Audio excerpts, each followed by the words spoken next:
SIVA EDITZ நண்பர்களுக்கு வணக்கம். இந்த வீடியோ நம்ம எதை பற்றி பார்க்க போகிறோம் அப்படின்னா, பர்த்டே பேனர் வந்து நம்ம எடிட் பண்ணியிருக்கோம். அது எப்படி எடிட் பண்ணுறது அப்படிங்கிறத இந்த வீடியோ நம்ம பார்க்க போகிறோம். அதனால் இந்த வீடியோவை ஸ்கிப் பண்ணாமல் ஃபுல்லாக பாருங்கள். அப்போ தான் நீங்கள் எப்படி எடிட் பண்ணுறது அப்படிங்கிறத கற்றுக்கலாம். நீங்கள் யாராச்சும் எடிட்டிங் கற்றுக்கணும் ஆசைப்பட்டீங்கன்னா மறக்காமல் நம்ம சேனலை வந்து சப்ஸ்கிரைப் பண்ணி வச்சுட்டு பக்கத்தில் இருக்க பெல் ஐக்கானை கிளிக் பண்ணி வச்சுக்கோங்க. அப்போ தான் நான் போகிற வீடியோ நோட்டிஃபிகேஷன் வரும். சரி, வாங்க இப்போ வீடியோக்குள்ளே போயிடலாம்.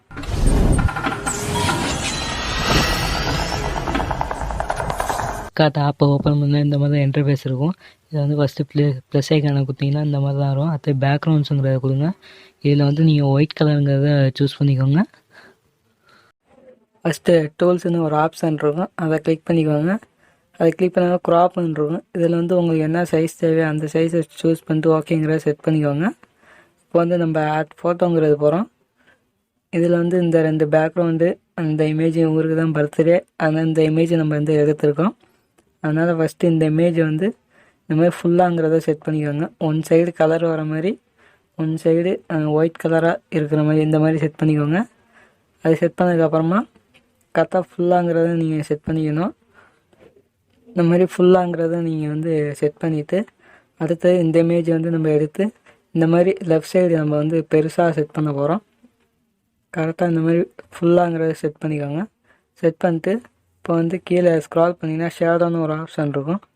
அதை கிளிக் பண்ணிவிட்டு உங்களுக்கு எப்படி தேவையோ அந்த மாதிரி நீங்கள் வந்து ஷேடோங்கிறத கொடுத்துக்கோங்க. நான் வந்து ஃபுல்லாங்கிறது வச்சுட்டு அடுத்தது நான் வந்து ஆட் ஃபோட்டோ போய்ட்டு இந்த 2 இமேஜ் வந்து எடுத்துக்கிறேன். எடுத்துகிட்டு இந்த மாதிரி செட் பண்ணிக்கோங்க. அடுத்தது இந்த எல்லோ இமேஜுங்கிறத நீங்கள் செலக்ட் பண்ணிவிட்டு இப்போ வந்து நீங்கள் கீழே ஸ்க்ரால் பண்ணிங்கன்னா ஷேப்னு ஒரு ஆப்ஷன் இருக்கும், அதை கொடுத்துக்கோங்க. இதில் வந்து உங்களுக்கு என்ன ஷேப்பில் தேவையோ அந்த மாதிரி நீங்கள் பாக்ஸ் இமேஜ் மாதிரி க்ரியேட் பண்ணிவிட்டு இந்த மாதிரி பார்ட்ரு வேணால் வச்சுட்டு சேவுங்கிறத கொடுத்துக்கோங்க. நான் சேவுங்கிறத கொடுத்துட்டு இந்த மாதிரி கீழேங்கிறத செட் பண்ணிக்கிறேன். செட் பண்ணிவிட்டு இப்போ மறுபடியும் இந்த லேயர் மாதிரி இருக்கும் லெஃப்ட் சைடில் எரேஸ் ஆப்ஷனுக்கு மேலே. இதில் வந்து டூப்ளிகேட் அப்படிங்கிறத கொடுத்துட்டு இந்த மாதிரி நான் வந்து டூப்ளிகேட் பண்ணி செட் பண்ணிக்கிறேன். செட் பண்ணிட்டு அடுத்தது எங்களின் உயிருக்கு பின்னால் வாழ்த்துக்கள். அடுத்தது இதை வந்து நான் செலக்ட் பண்ணிவிட்டு இதுக்கு வந்து நான் ஷேடோங்கிறது கொடுத்துக்கிறேன். ஃபுல்லாங்கிறது நீங்கள் ஷேடோங்கிறது கொடுக்கணும்.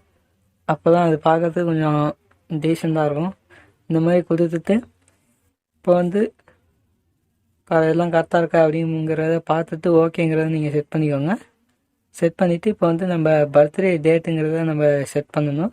அதனால் டெக்ஸ்ட்டுக்குங்கிறது போயிட்டு இதில் வந்து என்ன டேட்டு அதை வந்து ஃபஸ்ட்டு டைப் பண்ணிக்கோங்க.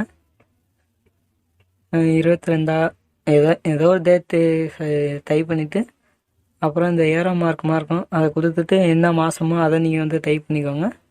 இப்போ வந்து டேட்டு மேலேயும் இந்த மாதிரி மாதங்கிறது கீழேயும் இருக்கும். அதனால் ரோஸ் கலர் ஏரோ மார்க்கை கொடுத்துக்கோங்க. இதில் வந்து நம்ம ஃபாண்ட்டு தேவையான ஃபாண்ட்டை நம்ம செலக்ட் பண்ணிக்கலாம். இந்த மாதிரி செட் பண்ணிவிட்டு கலர்ஸில் வந்து எப்போதும் நீங்கள் ஒயிட் கலரில் வைக்கிறப்ப சிமெண்ட் கலர் அப்படிங்கிறத நீங்கள் சூஸ் பண்ணிங்கன்னா நல்லாயிருக்கும். இந்த மாதிரி கலர் சூஸ் பண்ணிட்டு கொஞ்சம் சின்னதாங்கிறத செட் பண்ணிக்கோங்க. இந்த மாதிரி சின்னதாங்கிறத செட் பண்ணிவிட்டு எல்லாம் கரெக்டாக இருக்கா அப்படிங்கிறத பார்த்துட்டு ஓகேங்கிறத செட் பண்ணிக்கோங்க. அதை தான் நீங்கள் ஒரு வீடியோ முடிஞ்சிருச்சு. இந்த வீடியோ பிடிச்சா லைக் பண்ணிக்கோங்க. யாராச்சும் எடிட்டிங் ஆசைப்பட்டாங்கன்னா அவங்களுக்கு வந்து நீங்கள் ஷேர் பண்ணுங்கள் இந்த வீடியோவை. மறக்காமல் எந்த வீடியோ வேணுங்கிறத கமெண்ட் பண்ணுங்கள். நான் கண்டிப்பாக அந்த வீடியோ போடுறேன்.